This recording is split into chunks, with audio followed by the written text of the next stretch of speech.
Yes, my people. Listening to waiting judge Nancy Maldonado where Tinubu go file emergency appeal to delay and stop the release of his academic records.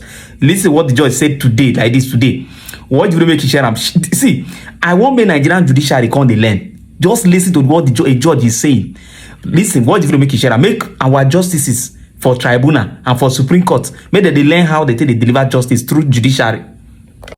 Public interest in Tinubu records significant to Nigerians. I will rule on Atiku's request shortly. Judge Maldonado. Judge Nancy Maldonado says the U.S. court for the Northern District of Illinois in Chicago has been inundated with emails from Nigerians eagerly anticipating her decision on whether or not she will order Chicago State University to release President Bola Tinubu's records. Nigerians don't fire her too. As a result, she has decided to issue a ruling on the matter as soon as possible. A court filing seen by People Gazette stated. The court notes that court staff has received extensive email communications from members of the public related to this case, stated the court document entered into docket on Friday.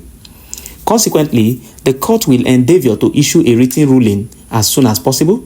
The document noted acknowledging that the matter was of utmost interest to Nigerians, curious to learn the background of their leader, and had sent the court a flurry of emails. The court understands the significant public interest in this dispute, but the court will not consider any third party or ex parte submissions. Mr. Tinubu and Abubakar have been at a loggerhead over the discrepancies in the Nigerians leaders' Chicago State University records, as the institution, in response to a previous subpoena in 2022, released documents showing a Bola Tinubu from Southwest College was admitted to the school to pursue a degree in accounting.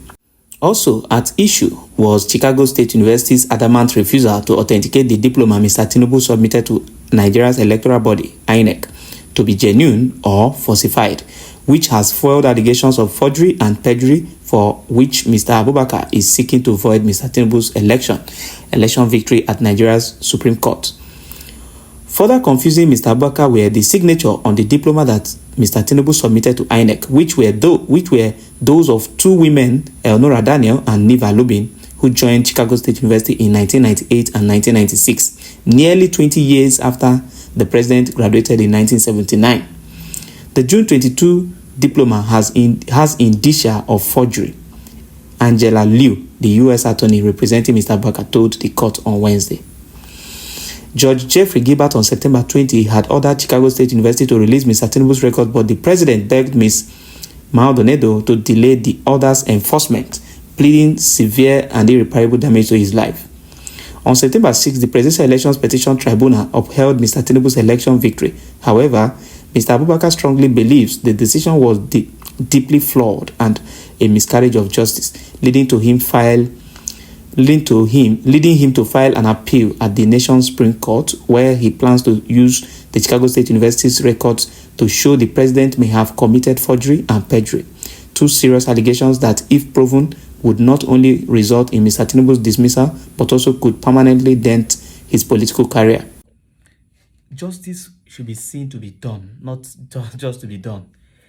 This is exactly what we say. See, whether the judgment favors Atiku or it favors Tinubu, it is going to reflect that justice was done. That's one thing I'm sure of. And that is the way it should be. And that's why we keep telling our judges that, remember that your job is to protect the law. Your job is to deliver justice, irrespective of who it favors, irrespective of the way it sounds in the ear. Let it just be that justice was done, and it is very, very reflective that people can see it. That is what your job is. And you must always carry at your mind that at the end of the day, there is an ultimate judge that awaits you. Whenever a case comes before you, you keep looking for technicalities, loopholes on how to dismiss it, rather than focus on it and look at the case critically, prosecute it based on the case that the way it was presented to you. Do it in your according to your ways of doing it. I don't know. I'm not a lawyer, but otherwise, what we have here is entirely opposite. Is well, there is an ultimate judge that awaits all of us. When we are done with this world, we'll go and face judgment.